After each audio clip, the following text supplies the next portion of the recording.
Bonjour, je vous présente aujourd'hui un tarot qui est complètement atypique et sur lequel j'ai vraiment craqué.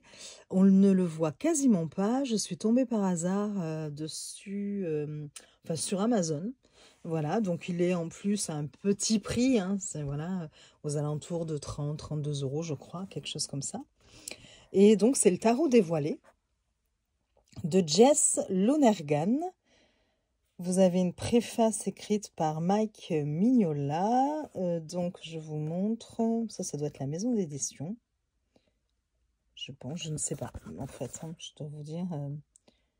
Ouais, Liminal 11 Art, apparemment. Donc, voilà.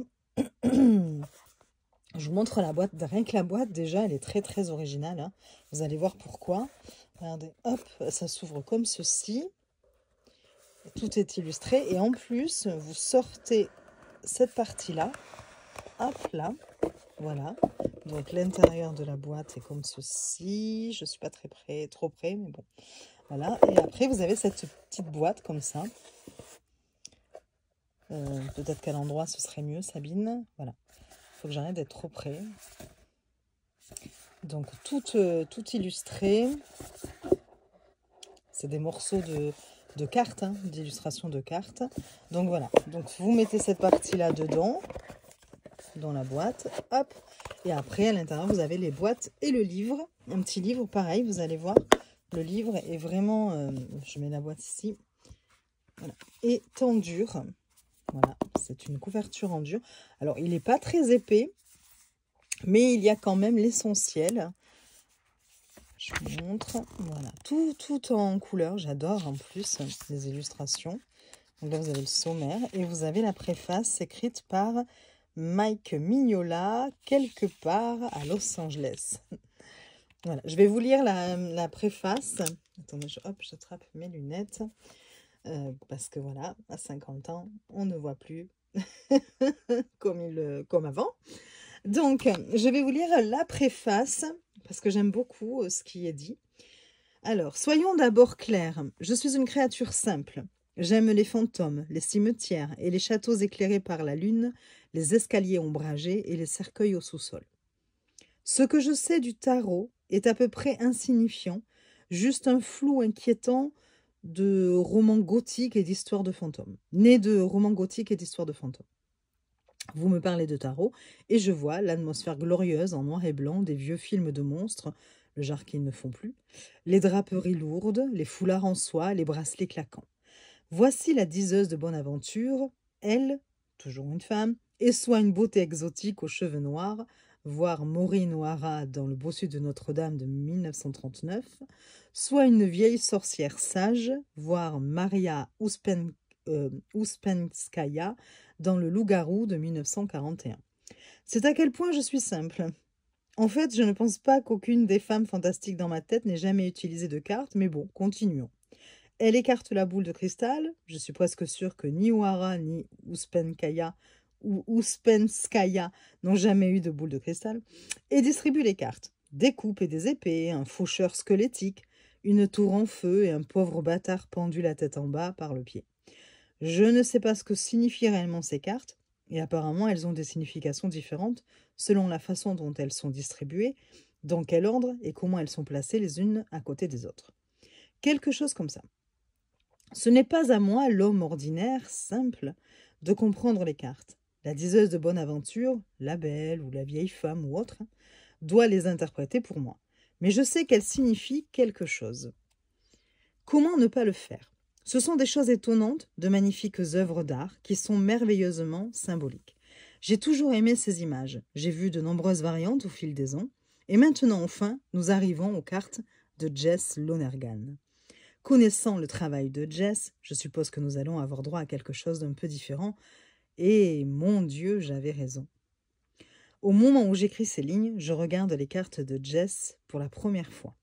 Ayant travaillé avec lui, je sais qu'il est un génie, donc mes attentes étaient assez élevées, mais ce qu'il a livré ici va bien au-delà de tout ce à quoi je m'attendais. Brillant, magnifique. Bon, d'accord, je m'attendais à quelque chose de brillant et de magnifique. Ce à quoi je ne m'attendais pas, c'était à quelque chose de moderne. Le politicien en tant que fou, une rock star en tant que grande prêtresse, le couple dans le métro, chacun perdu dans ses propres appareils électroniques en tant qu'amoureux, et cette tour époustouflante, la façon dont il fusionne le tout nouveau avec le très ancien, dans le chariot et l'ermite, et le très inattendu dans le diable, tout cela est très typique de notre époque, un commentaire sur notre monde d'aujourd'hui, sans rien perdre de la puissance du passé. J'espère qu'en écrivant cette préface, je gagnerai un jeu de ces cartes. Je ne pourrai peut-être pas y lire mon avenir, mais j'ai hâte de passer du temps avec Else, de me perdre dans ces images, et qui sait. 3 petits points. Voilà la préface, je trouve qu'elle est très joliment écrite.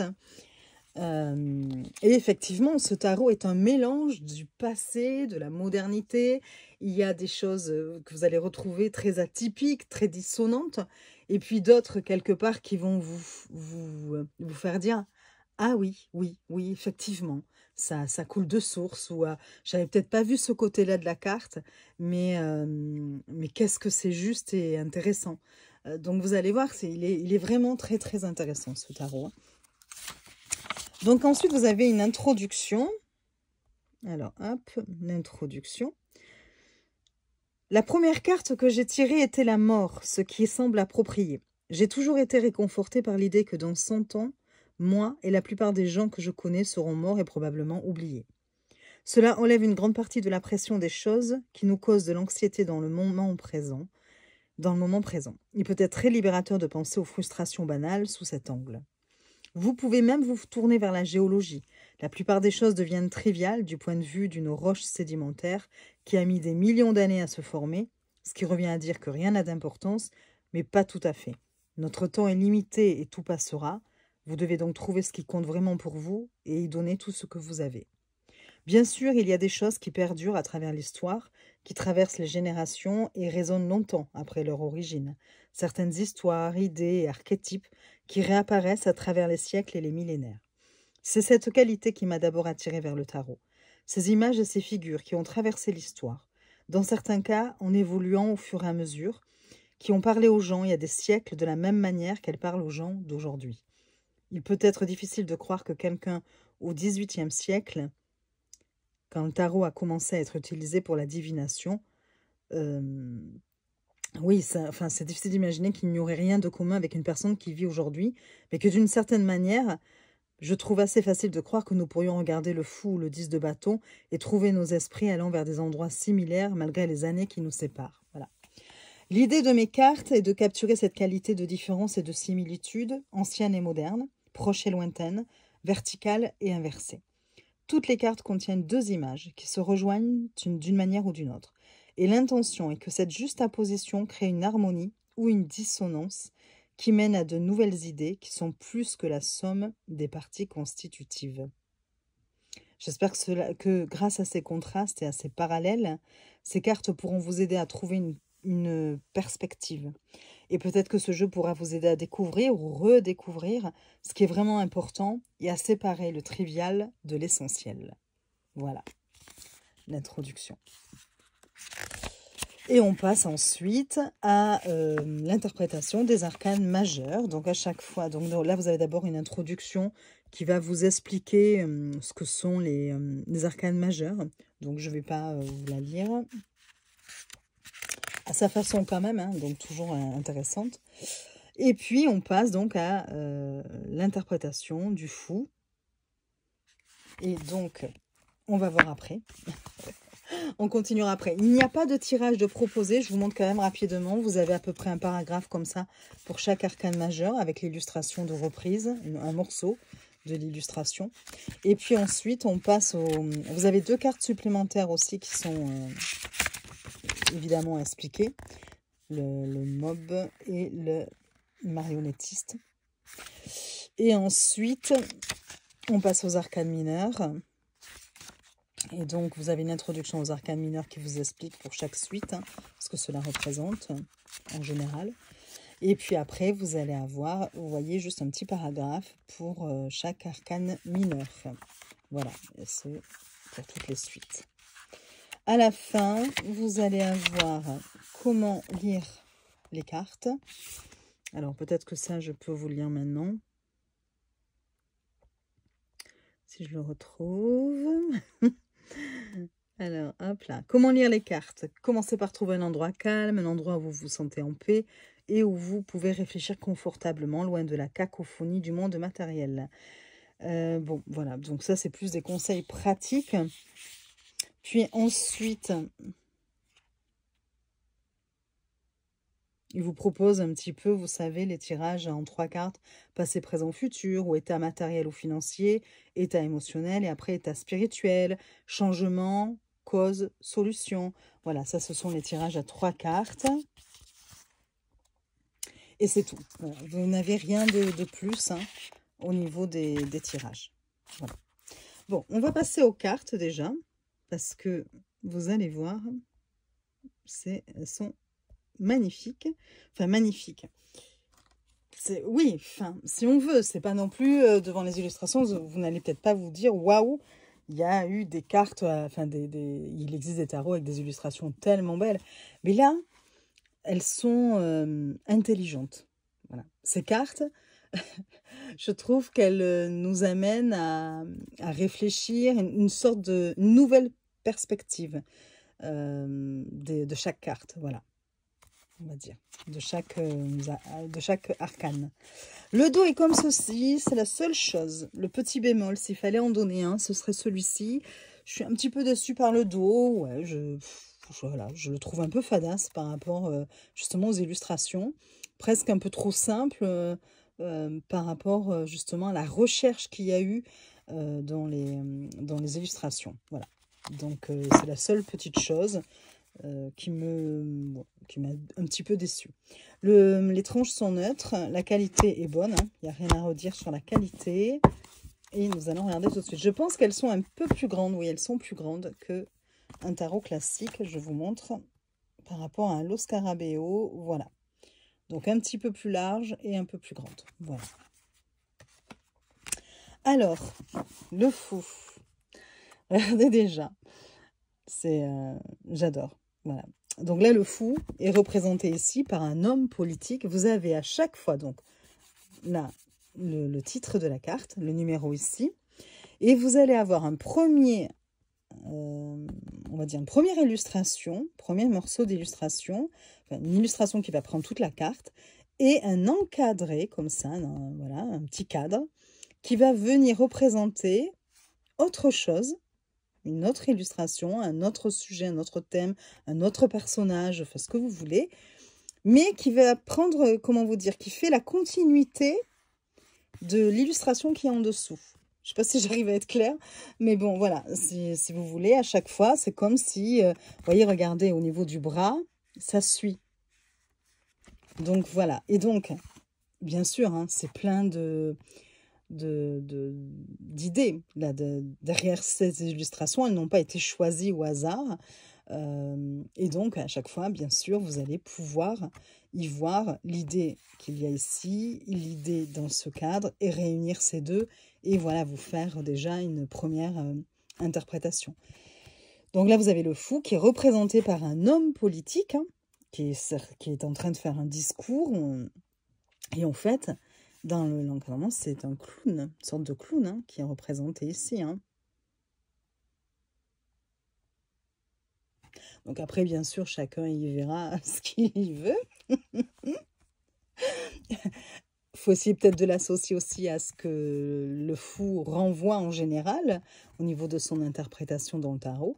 Mais on peut aussi y voir d'autres choses, justement. Et c'est d'où tout l'intérêt de ce jeu, que je trouve vraiment extraordinaire. Il fallait y penser, vous allez voir, il y a parfois des choses, c'est dingue. Donc voilà, donc là vous avez déjà le fou. Je pourrais donc vous lire par rapport au fou, vous voyez, hop. Vous avez tout ce paragraphe et j'ai fait la traduction. Le soleil brille et les drapeaux flottent au début du voyage. Hop, je vais vous prendre celui-ci. Les débuts peuvent survenir à tout âge et dans n'importe quelle circonstance, que vous soyez vêtu des vêtements en lambeaux d'un mendiant ou de costume d'un magnat. Le monde s'ouvre à vous avec une myriade de chemins, de possibilités et d'opportunités. Que pouvez-vous accomplir? Serez-vous un libérateur, un tyran ou quelque chose de peu remarquable entre les deux? Êtes-vous trop confiant? Écouterez-vous les conseils de ceux qui vous entourent? Leurs conseils valent-ils la peine d'être écoutés? Existe-t-il un plan cosmique en cours ou s'agit-il d'un exercice d'improvisation?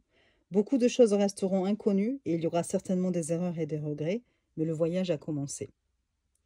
Il peut y avoir des catastrophes à venir, des souffrances à affronter, des monstres à combattre et des vérités redoutées à affronter. La peur de ces choses ne doit pas vous empêcher de commencer le voyage. La force du fou réside dans sa volonté d'accepter le risque de l'échec, mais voyager avec prudence. Le fou rit avec le monde, tandis qu'on se moque du clown. Voilà.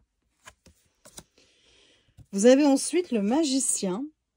Alors là, vous voyez, pareil, enfin, on va voir ici une illustration qui représenterait là des astronautes, visiblement.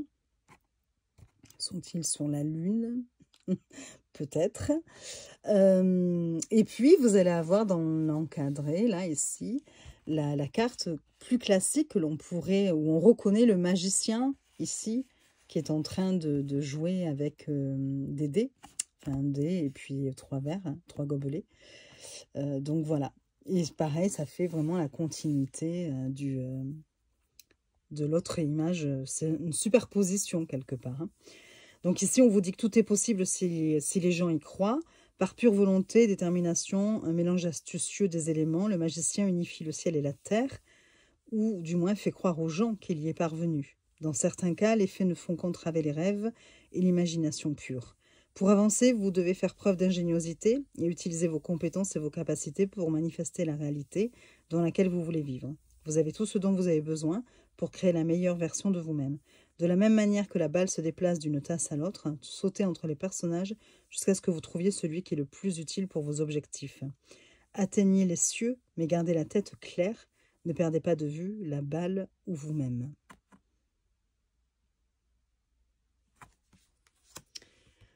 La grande prêtresse, donc là c'est une rockstar, ici en dessous. Et puis vous allez retrouver une carte plus dans l'encadrement, dans le cadre, vous allez retrouver quelque chose de plus classique par rapport à la grande prêtresse du tarot. Alors évidemment, hein, il y aurait plein de choses à dire, plein de choses à voir. Mais bon, voilà, sinon on en a pour 2 heures, je crois. L'impératrice. Alors je ne vous ai pas lu la grande prêtresse, mais je ne vais pas toutes vous les lire.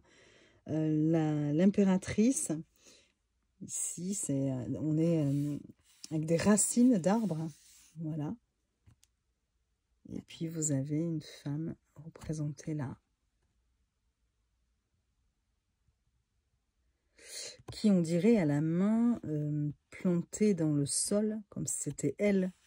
C'est une continuité, vous voyez, avec elle fait corps avec les racines de l'arbre.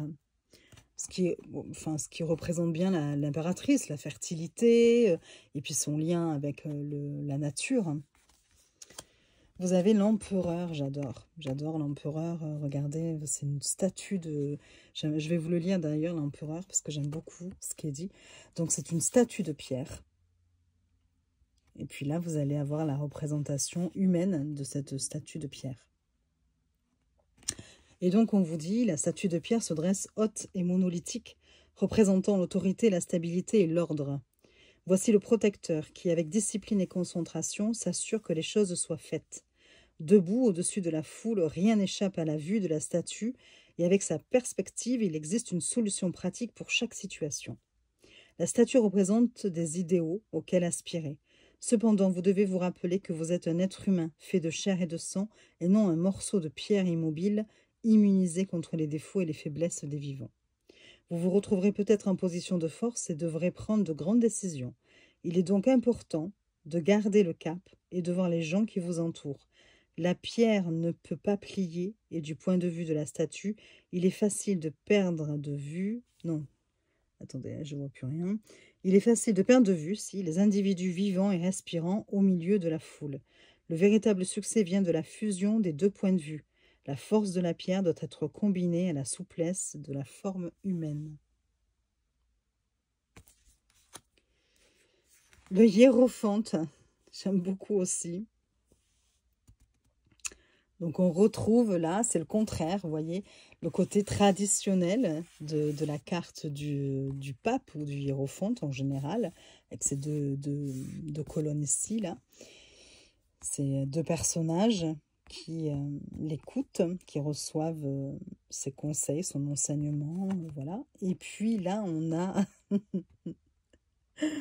Alors, peut-être un gourou, finalement, je ne sais pas. Chacun, il verra ce qu'il y veut, mais un personnage un peu plus farfelu, qui sort un peu, justement, du côté un petit peu rigide que pourrait avoir le hiérophante traditionnel, du côté traditionnel, ici.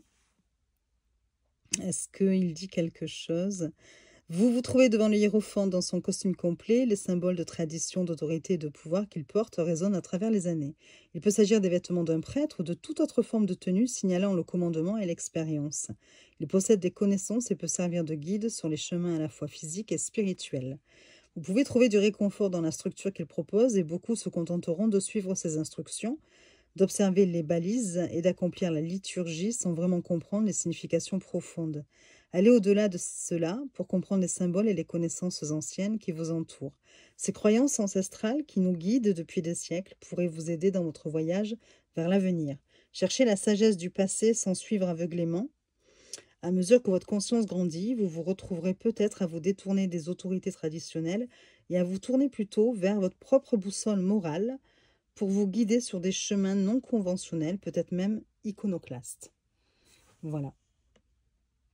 Et puis, peut-être qu'ici, ça vient vous dire que la personne qui va vous conseiller peut prendre tous les visages possibles. Enfin, ne sera pas forcément celle que vous pensez ou ne ressemblera peut-être pas à l'idée que vous vous faites justement d'un enseignant, d'un formateur, d'un médecin, d'un prêtre, tout simplement. Vous voyez, enfin, c'est ce que voilà, j'essaie de vous dire que ça peut, voilà, différer selon aussi les croyances de chacun, notamment les religions aussi, si ça concerne le domaine religieux.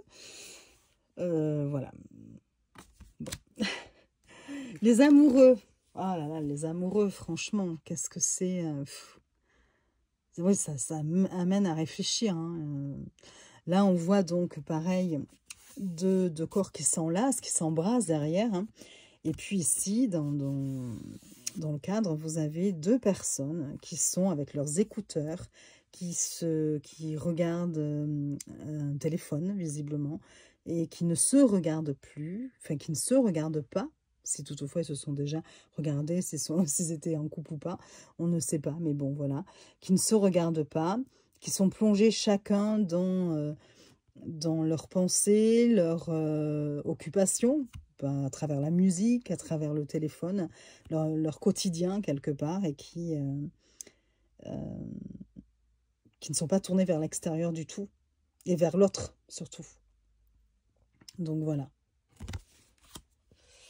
Vous avez ensuite le chariot. Là, on est visiblement face à une course automobile. Et avec d'ailleurs ici la personne, vous savez, qui tient le drapeau pour soit donner le nombre de tours, soit signaler l'arrivée. Voilà. Et ici, vous avez la représentation dans le cadre d'un char ancien, un romain, on dirait. Donc il y a vraiment là ici un mélange de l'histoire avec l'histoire, enfin un mélange du passé avec le monde moderne d'aujourd'hui. À chacun ses victoires, voilà, sa façon de gagner. La force, pareil, franchement, mais regardez. Et puis alors, vraiment là ici, la juxtaposition est magnifique, je trouve, et super bien faite. En fait, derrière, vous avez, on est visiblement à l'hôpital, dans un hôpital, un établissement de santé.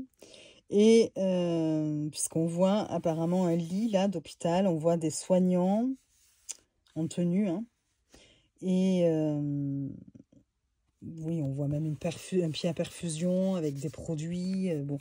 Et, euh, et donc là, ici, il y a un des soignants qui visiblement essaie de soulever ou peut-être de repositionner ou voilà, ou d'examiner ce patient qui est dans ce lit.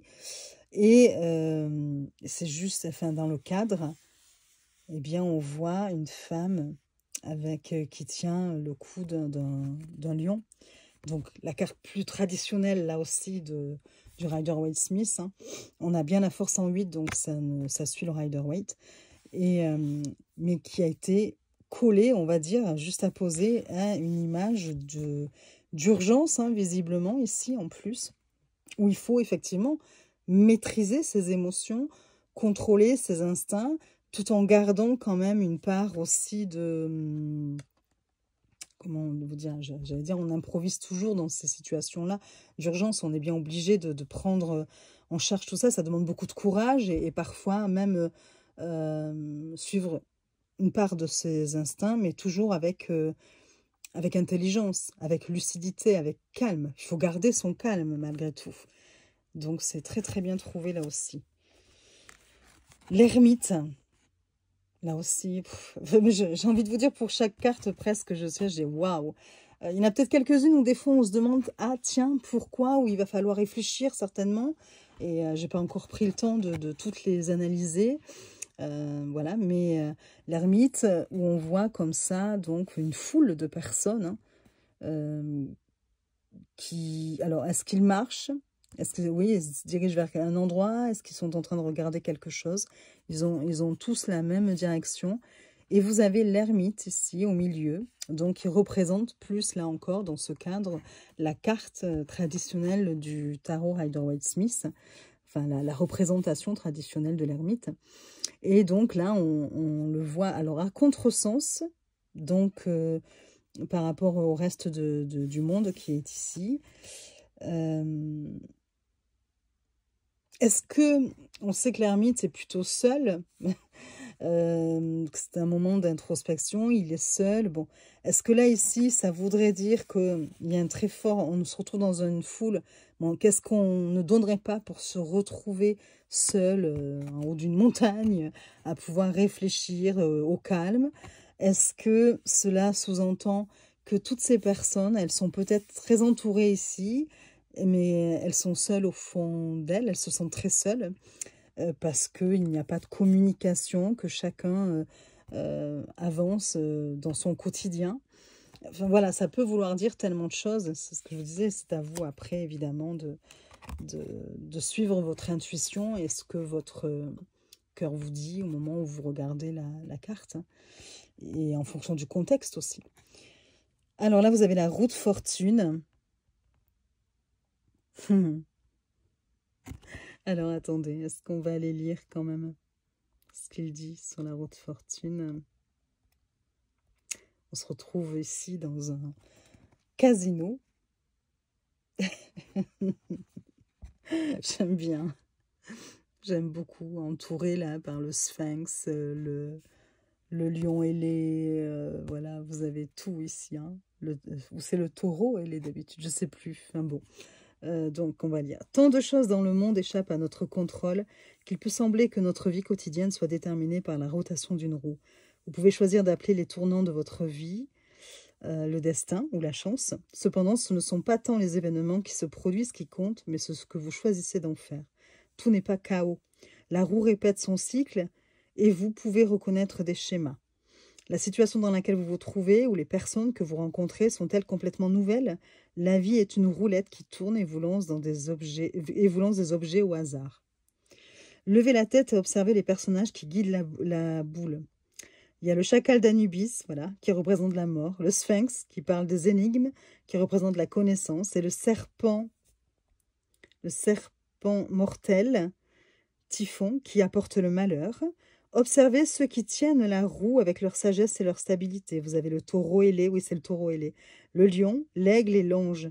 Les résultats peuvent changer, mais les joueurs restent toujours les mêmes et vous apprendrez à les utiliser avec le temps. Souvenez-vous de ce qui a fonctionné, de ce qui n'a pas fonctionné dans le passé. Reconnaissez et faites attention aux schémas Et grâce à cette connaissance, brisez certains des cycles que vous contrôlez. Transformez un désastre à venir en bénédiction. Voilà.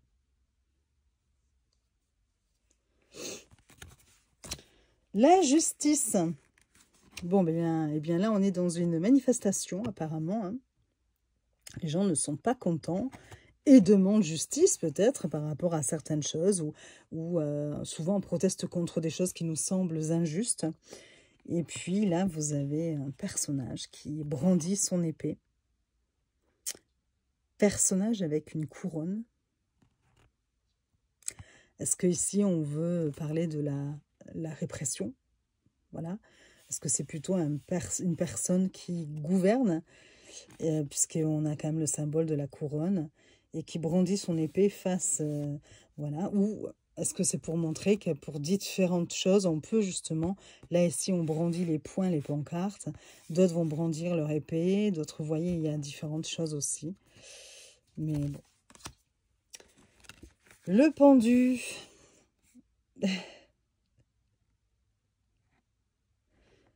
Plutôt dans un endroit désertique ici. Et là, vous avez un homme qui est enchaîné avec un poids dessous de ses pieds et qui visiblement se trouve sous l'eau.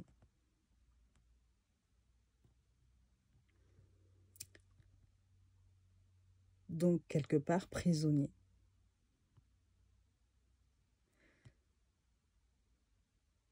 C'est très intéressant même de voir la contradiction entre ce désert et puis ici l'eau qui pourrait du coup être vue comme une sorte d'issue de secours. Enfin, vous voyez, quand on est dans le désert, l'eau est plutôt la bienvenue.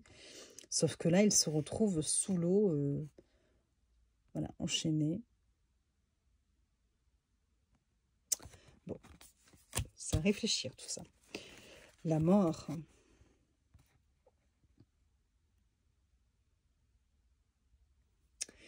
Là, ici, on est dans un paysage, je pense, de guerre. C'est-à-dire après un combat. Parce qu'on voit plein de personnes, de soldats, hein, vu leur armure, leur casque, là, je ne sais plus comment on appelle ça. Et donc là, vous avez l'illustration de la carte de la mort traditionnelle représentée dans le cadre. La tempérance, j'aime bien la tempérance parce qu'on se retrouve donc avec ici l'interprétation traditionnelle, la représentation traditionnelle dans le fond. Et dans le cadre, vous avez, je pense, un barman, hein, voilà, qui est en train de faire une sorte de cocktail. C'est vraiment... Oui, là, il y a une sorte de dissonance, c'est pas mal. Le diable. Le diable.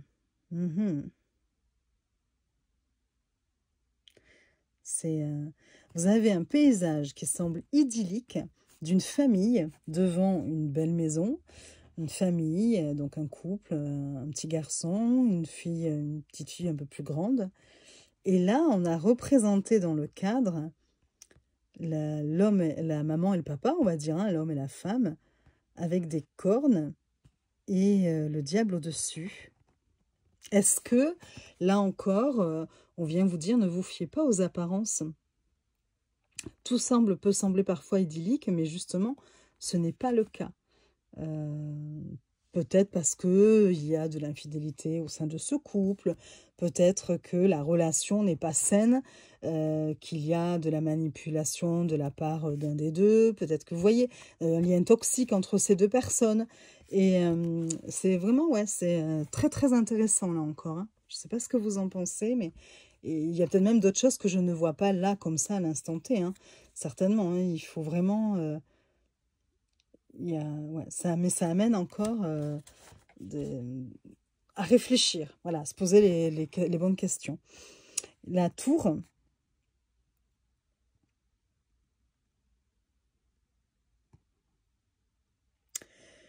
Alors là, j'arrive pas trop. Est-ce qu'il dit quelque chose? Le problème, c'est que par contre, les illustrations ne sont pas forcément... Le choix des illustrations ne sont pas forcément expliqués. Hein, mais bon. Alors, la tour. Il dit, votre château est-il fait de sable? Avec quelle facilité ce gratte-ciel qu'est votre vie pourrait-il s'écrouler autour de vous? Avez-vous consacré le temps et l'énergie nécessaires à vos relations, à votre carrière et à vous-même? Ou courez-vous simplement comme un fou essayant de tout maintenir en place? D'accord, donc là vous êtes en train, on court comme des fous, voilà, pour dans notre vie, hein, voilà, pour aller se rendre à notre travail, enfin faire tout ce qu'on a à faire dans une seule journée souvent. Donc voilà. Et vous vous trouvez peut-être face à une destruction totale et vous vous démenez, non pas pour essayer de tout maintenir en place, mais pour échapper aux décombres qui s'effondrent. D'accord, non, non, alors je me trompe. Les gens courent parce que, visiblement derrière, on dirait qu'il y a le feu. Est-ce que c'est le feu? Est-ce que ce sont des laves d'un volcan? Est-ce que vous voyez un incendie de forêt? Je ne sais pas, mais les gens courent pour s'échapper, il semblerait. Hein. Mais bon. Mais cela ne signifie pas que tout est perdu et vous ne devez certainement pas retarder l'inévitable. Ce peut être simplement une occasion de prendre un nouveau départ avec une perspective plus légère. Nos vies sont remplies de tant de règles et d'habitudes qui persistent longtemps après avoir perdu tout avantage ou toute raison d'être. Ce qui était autrefois utile devient souvent un obstacle s'il perdure trop longtemps. Laissez-le tomber. Voilà. Non mais c'est intéressant. Je pense que là aussi, il faut bien regarder... ce qui se passe. Il y a peut-être plusieurs idées aussi, hein, là encore. Hein. Mais bon. L'étoile.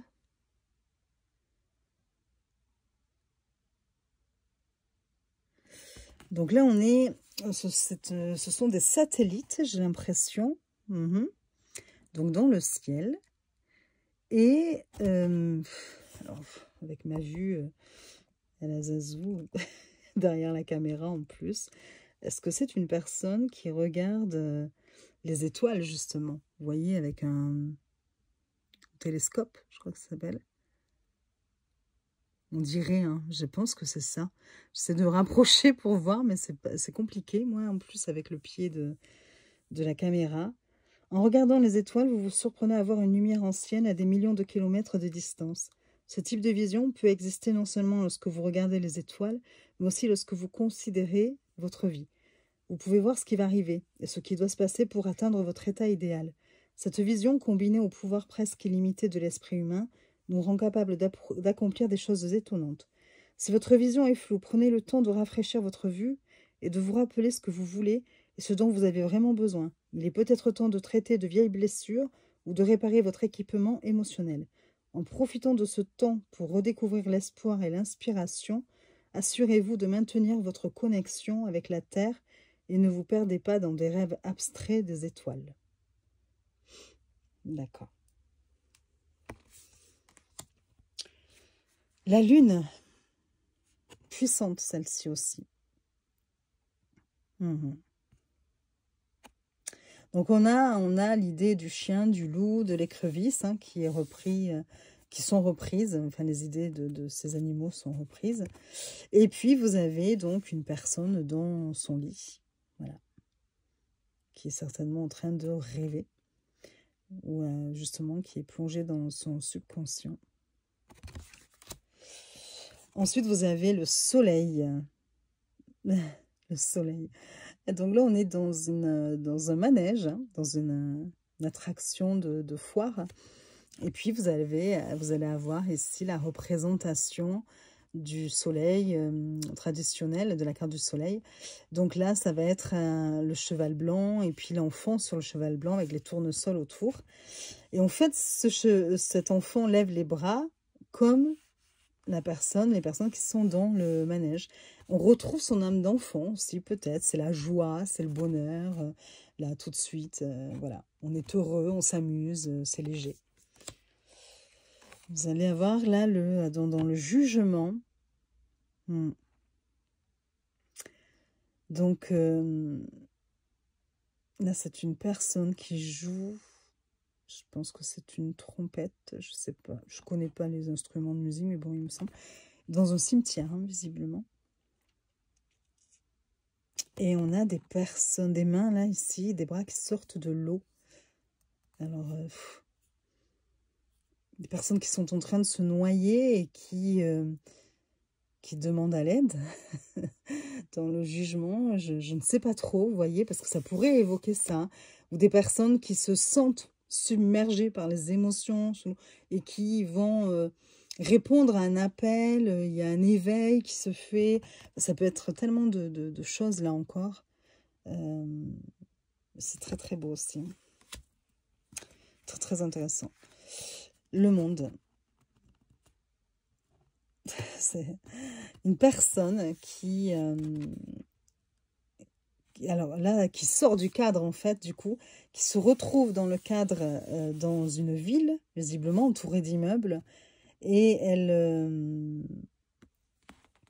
met un pied à l'extérieur pour se retrouver dans la nature. Vous voyez?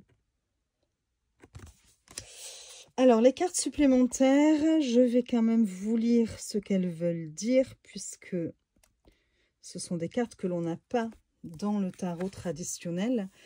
Donc, c'est un sentiment bouillonne au plus profond de vous-même et vous avez trouvé d'autres personnes qui le ressentent aussi. Vous n'êtes pas seul, vous n'êtes plus des individus, vous êtes une masse, un mouvement, une révolution. Mais qui sont ces gens avec qui vous courez? Était-ce vraiment le même sentiment qui les animait ici? Ou était-ce autre chose? Mais vous n'avez pas le temps de réfléchir. C'est une nouvelle bête inarrêtable qui court dans la nature. La force du monstre est enivrante et vous sentez la puissance pomper dans vos veines. Et puis vous réalisez que personne ne contrôle cet animal et qu'il ne se soucie pas de ce qui est blessé. La bête se nourrit d'émotions sauvages, colère, peur et fierté. La bête n'est jamais satisfaite et prendre d'assaut le château ne suffira pas. Les actions de cette créature n'apporteront ni joie ni calme, seulement déception, honte et regret. N'oubliez pas d'utiliser votre tête autant que votre cœur et de propulser chaque mouvement avec une intention forte afin de ne jamais vous laisser entraîner. Demandez-vous si vous continuez à faire cela pour le bien de votre cause ou simplement parce que vous êtes incapable d'abandonner le combat.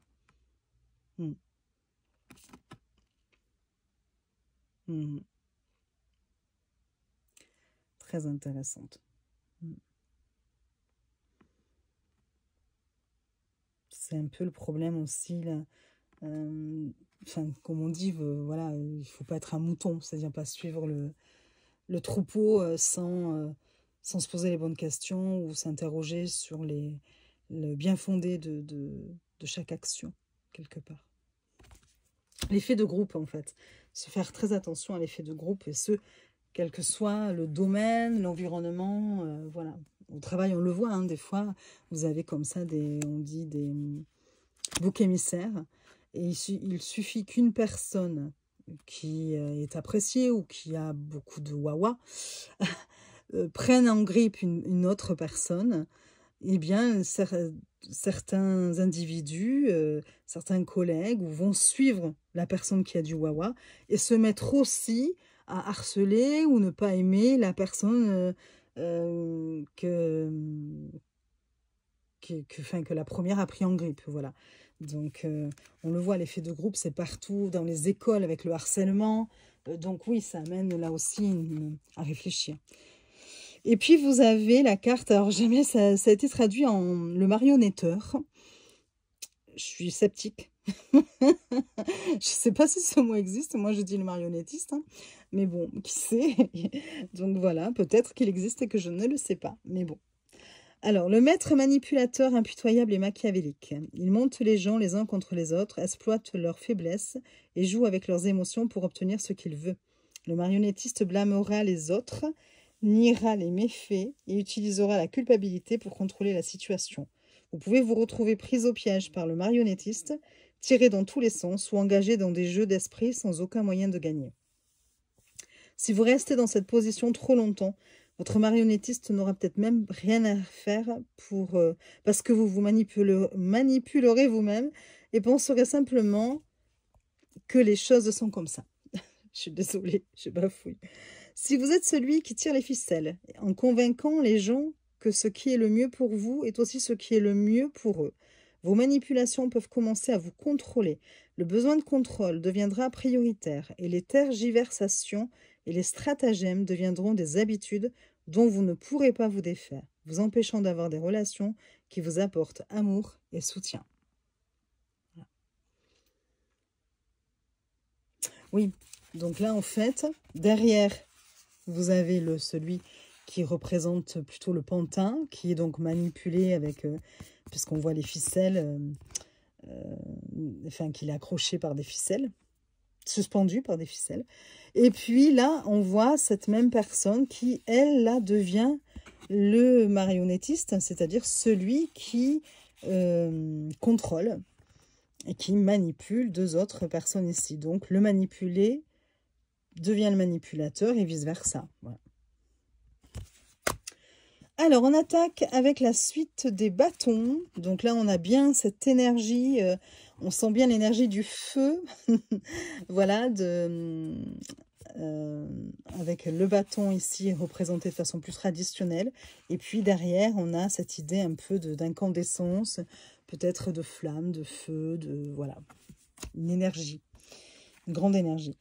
Le 2 de bâton, je vais peut-être aller plus vite, on est à 45 minutes et j'attaque juste les arcanes mineures. Donc pour vous dire, le 2 de bâton, alors je vais peut-être pas du coup m'attarder sur toutes les cartes, mais c'est génial.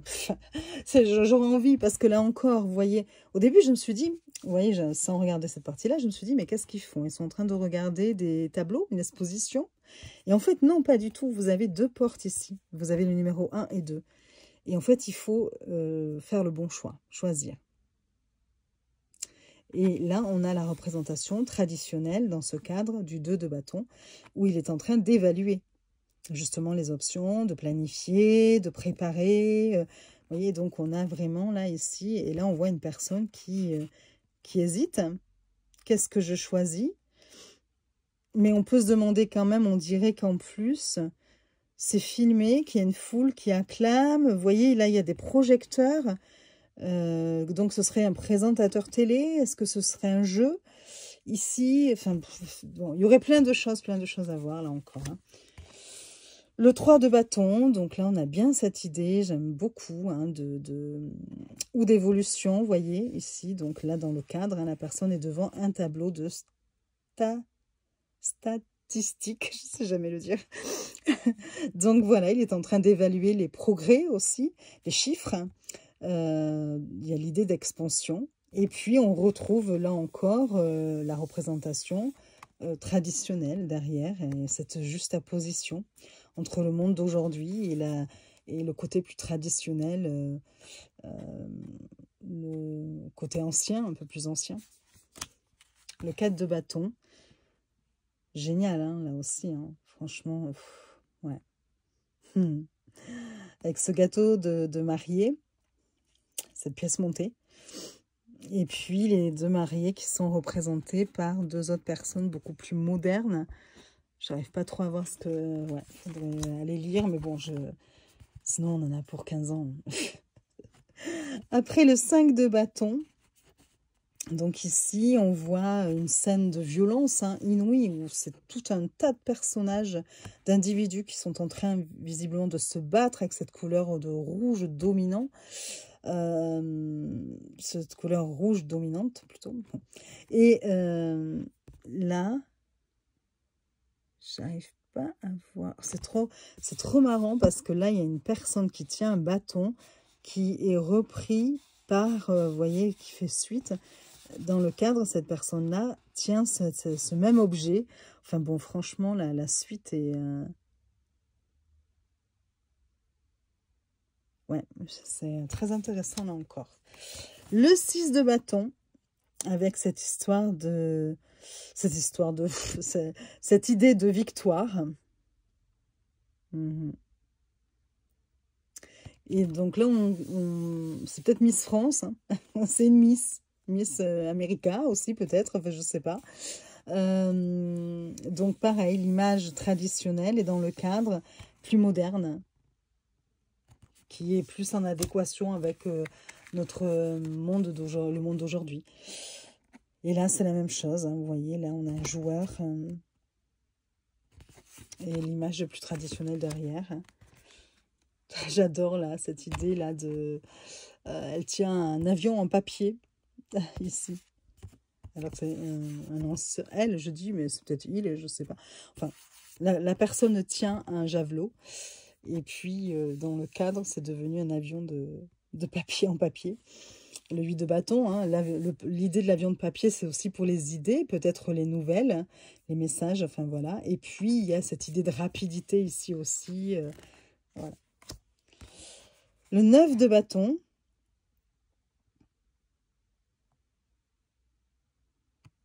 On dirait qu'il est dans des barbelés, là. C'est un soldat. Ouais. Qui est en train de peut-être faire le guet dans le cadre. Et puis là, l'image plus traditionnelle aussi. Ah là, j'adore aussi. J'ai dit waouh, 10 de bâton.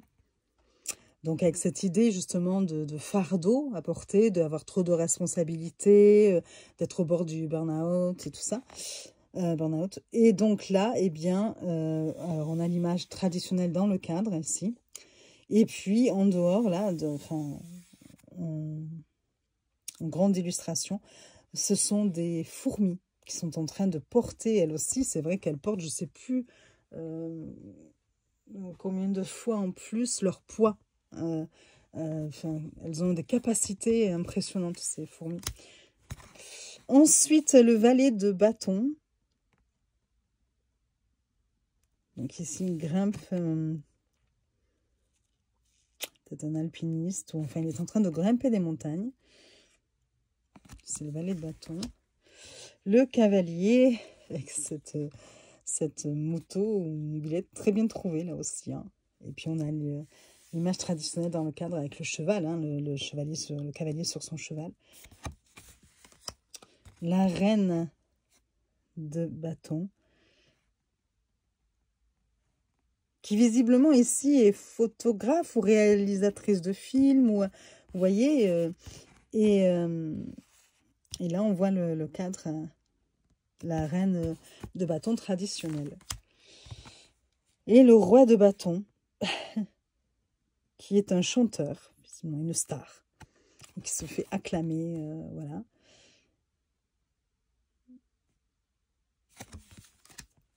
On passe aux coupes, l'as de coupe, une main qui sort de l'eau ici, c'est magnifique. Le 2.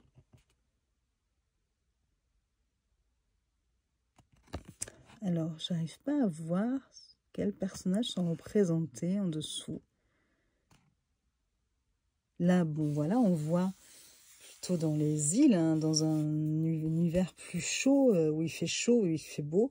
Et là, c'est un paysage enneigé. On a toujours ce duo, hein, voilà, un duo. Est-ce que ce sont deux personnes, on dit dans la difficulté, mais qui pensent toutes deux, enfin, qui, avec les liens qui les unissent, même dans la difficulté, ils arrivent à, vous voyez, à ressentir la chaleur, comme c'est se retrouver dans un pays beaucoup plus ensoleillé, ou voilà, ça peut être plusieurs choses, hein, évidemment. Je vous dis ça rapidement parce que mais je suis sûre qu'il y a d'autres idées. Le 3 de coupe. Bon, ben là, 3 de coupe, là, ici, on fait la fête. C'est souvent l'interprétation que l'on donne à cette carte. Et puis là, visiblement, elle ne fait pas du tout la fête, ou c'est après une fête, justement, je ne sais pas. C'est bien possible. Et elle aimerait bien se retrouver de nouveau parce que ça remplace sa tête. Voilà, c'est bien beau, on a fait la fête, mais bon, maintenant, après, il faut aussi ranger. Ou peut-être que face à toutes ces activités, enfin, à toutes les charges de son quotidien, eh bien, elle aimerait justement elle rêverait de se retrouver en train de faire la fête avec ses amis. Voilà, ça peut, là encore, représenter plein de choses. Le 4 de coupe, sortir la tête de l'eau, quoi. J'adore cette idée. Ouais. Vouloir s'échapper de son quotidien. Bon, c'est vraiment le 5 de coupe. Cette statue détruite. Le 6. On retrouve son âme d'enfant. Vous voyez, on se sent comme un enfant. On voit que c'est un adulte, hein, là, ici, qui est sur un jouet d'enfant. Et en fait, ici, on voit avec la juxtaposition avec le cadre qu'on retrouve on se retrouve enfant, quoi, comme un enfant. 7 de coupe. Eh bien là, elle fait ses courses, elle récolte dans le monde moderne. Et puis là, plus traditionnellement, on va dire, on est en train de ramasser des fruits. On récolte aussi, hein, mais d'une autre façon. 8 de coupe. On fait le grand plongeon, là, ici, apparemment. Bon, je vais éviter de trop m'attarder. Le 9 de coupe. J'essaie d'aller vraiment plus vite parce que là...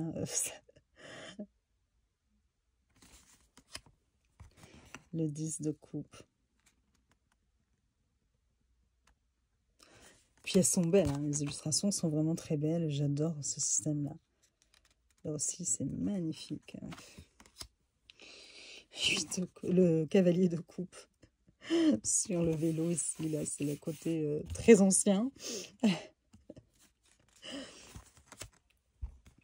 La reine de coupe.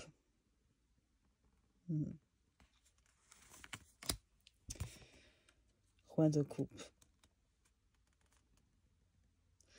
Au milieu du tumulte, et bien là, on a cet havre de paix, ce moment de... ce calme. On passe aux épées.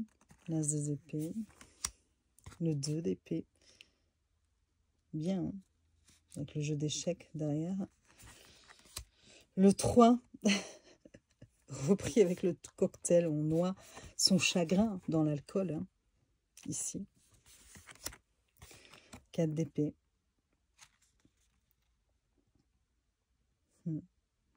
Ce jeune qui écoute la musique avec le casque sur les oreilles. Donc c'est un moment de pause, hein, de 5 d'épée. La compétition. Le 6 d'épée. On a un avion et puis là on a plus l'idée de... C'est quoi un ULM, un deltaplane, je sais pas. Ouais, ULM je dirais. 7. Là c'est un juge visiblement. Non, c'est quelqu'un qui jure... oui d'accord, je comprends mieux. Donc là, on peut être accusé ou être un témoin et on doit jurer la vérité, quoi. On jure sur la... Mince. Bon, vous avez compris. Et donc là, il croise les doigts, en fait. Donc oui, parce que le 7 d'épée, c'est aussi la trahison, les mensonges. Ça peut être... Le 8 d'épée. Ah, on est en train de disséquer une grenouille, je crois. Oh là là. Et là, bon, mais là, on retrouve voilà, la dame aux yeux bandés. Aux yeux bandés. Qui a l'impression qu'on est en train de la disséquer. Elle se sent écartelée. 9 d'épée. Le 10. Couteau dans le dos, l'idée est que même en société, on peut être trahi. Vous voyez, on peut vous planter des couteaux dans le dos. C'est le valet d'épée qui espionne ici. Le cavalier d'épée. Je sais pas trop. On dirait quelqu'un avec un masque. Enfin, un masque comme les masques quand il y a des épidémies ou un masque à oxygène. Je sais pas. C'est bizarre. Ouais. Mais bon. La reine d'épée, regardez comme elle est belle. Qui ici, on dirait, est représentée comme une veuve, là. C'est magnifique. Le roi d'épée, qui a eu pas mal de légions d'honneur, mais on a l'air de nous dire ici, qui a un tout petit cœur. Je sais pas. Que les médailles ne font pas l'homme. Vous voyez ce que je veux dire?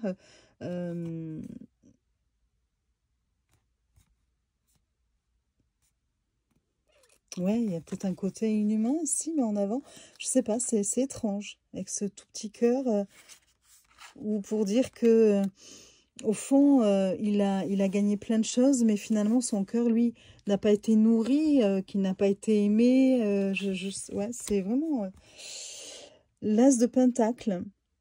J'adore, j'adore. Cette main qui sort carrément de la terre. Donc,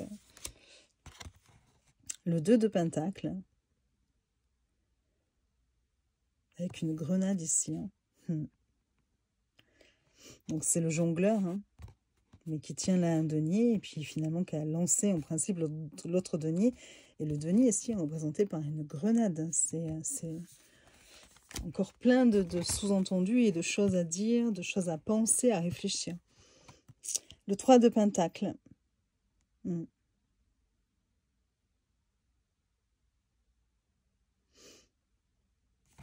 va aller lire le 3 de Pentacle, tiens.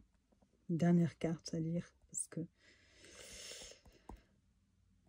oui, c'est vrai qu'il dit pas grand-chose, hein, comme je vous disais. Par contre, pour les arcanes mineurs, je pense que on n'a pas vraiment l'explication de l'illustration. On a juste l'interprétation générale de la carte, hein, traditionnelle de la carte. Ce n'est peut-être pas grand-chose pour le moment, mais tout projet ou entreprise dans lequel vous vous impliquez deviendra un succès et sera reconnu par ceux qui vous entourent. Gardez cela à l'esprit et ne vous perdez pas dans la monotonie de la pose de brique après brique. Il faut de la patience et du dévouement pour créer quelque chose de durable. Ah oui, d'accord. C'est pas parce que vous avez pour le moment des ruines, que pour le moment tout vous semble vraiment désuet et sans intérêt, que vous n'arriverez pas à faire quelque chose de grand à partir de ça. Vous voyez? C'est vraiment... ouais, j'adore. Et là, pour la grenade, parce que je suis trop curieuse, et puis bon, c'est pas très long, hein, donc je vous le lis. Vous travaillez dur pour maintenir l'équilibre dans votre vie en jonglant avec des éléments très différents et exigeants et en donnant à chacun son moment. Cela peut être impressionnant à regarder, mais si les choses se déséquilibrent, tout pourrait s'écrouler ou pire, vous exploser au visage. Pas mal, hein? Pas mal, pas mal. Hein. 4 de Pentacle. Vous avez ce qui vous appartient et bien sûr, vous devez le protéger. Mais cette protection est allée trop loin et vous allez laisser avec d'énormes muscles de défense et de protection qui se contractent si fort que vous êtes paralysé. Vous êtes piégé seul avec votre richesse et vos objets. Trouvez des moyens de lâcher prise et de vous détendre. Et oui, oui, limite, vous voyez là, on devient presque un monstre, quelque part. Soit on a gardé ce qu'on voulait, mais finalement, on s'est tellement replié sur soi que on est tout, vous voyez, comme si on était tout endolori, que nos muscles n'ont plus fait leur rôle. On ne bougeait pas assez, Oui, quelqu'un qui est renfermé sur lui-même finit par ne plus sortir et finalement développer des pathologies ou d'autres problèmes à côté. Enfin bon, ouais, c'est vraiment très très bien. Le 5 de Pentacle. J'aurais toute envie de les lire, hein, parce que je trouve à chaque fois, ça on vous dit, vous êtes parti à la guerre, vous avez tout risqué et vous avez joint le geste à la parole, mais tout s'est soldé par un échec. Vous vous retrouvez battu et démuni, peut-être même brisé, mais vous n'êtes pas seul. Vous aurez toujours la possibilité de reconstruire. Ouais. Oui, parfois quand on revient de guerre, même sans avoir les blessures physiques, parfois il y a des blessures qui ne se voient pas, mais qui font qu'on est très très... on est en souffrance et encore très traumatisé, évidemment. 6 de Pentacle. L'argent est tombé entre vos mains grâce à la charité des autres ou de l'univers. Vous devez maintenant utiliser cette manne d'une manière qui soit bénéfique pour le monde. Ce n'est pas le moment de penser à vous-même. L'univers vous a peut-être mis en position de faire preuve de charité en ce moment, mais l'avenir pourrait facilement renverser la situation. Oui. Le 7 de Pentacle. La patience.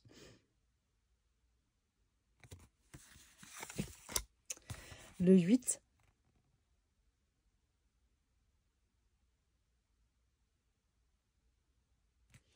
On a l'idée, j'ai l'impression ici, là, bon, ben, on travaille dur, hein, effectivement. Et donc, vous travaillez dur pour accomplir tâche après tâche, confiant que cela développera vos compétences, augmentera vos finances et en fin de compte, vous conduira à un avenir meilleur. Vous êtes peut-être le candidat idéal pour votre emploi, mais votre emploi est-il parfait pour vous? Si vous vous perdez dans le travail sans y réfléchir attentivement, vous pourriez un jour découvrir que vous avez suivi la mauvaise voie professionnelle depuis le début. Ouais, comme des robots en fait, finalement. Se sentir après comme un robot. Le 9 de Pentacle. Très très belle carte, je trouve.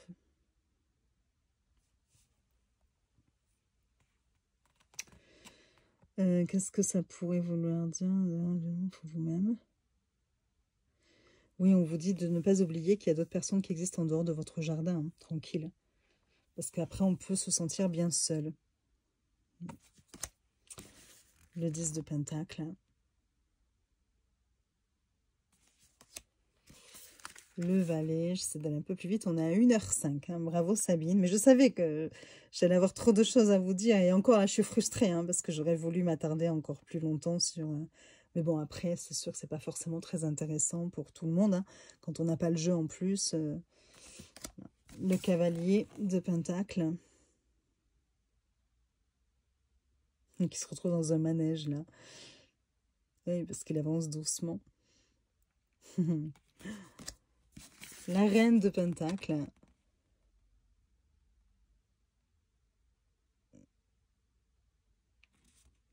Très très belle ici. Et le Roi de Pentacle. Là, il est en train de jouer un casino, des choses comme ça. Et on voit ici un homme d'affaires hein, en réunion. Vous vous retrouvez à la tête d'un groupe, d'une organisation ou d'une communauté dont le destin a décidé de vous faire intégrer. Cela implique la responsabilité de prendre soin des autres et de veiller à ce que les ressources soient correctement gérées. L'augmentation de ces ressources en fait bien sûr partie, mais cela ne signifie pas que vous devez adopter un comportement imprudent qui met tout le monde en danger. Et oui, parce que là, il est en train de jouer son argent. C'est peut-être la partie, si on avait la carte renversée aussi, vous voyez. La partie plus sombre de la carte.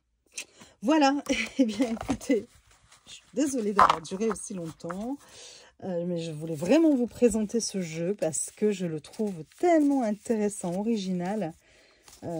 Franchement, je l'adore. Donc voilà, j'espère que cette présentation vous aura plu. Je vous souhaite une très belle journée et je vous dis à très vite pour de nouvelles vidéos. Je vous fais des bisous.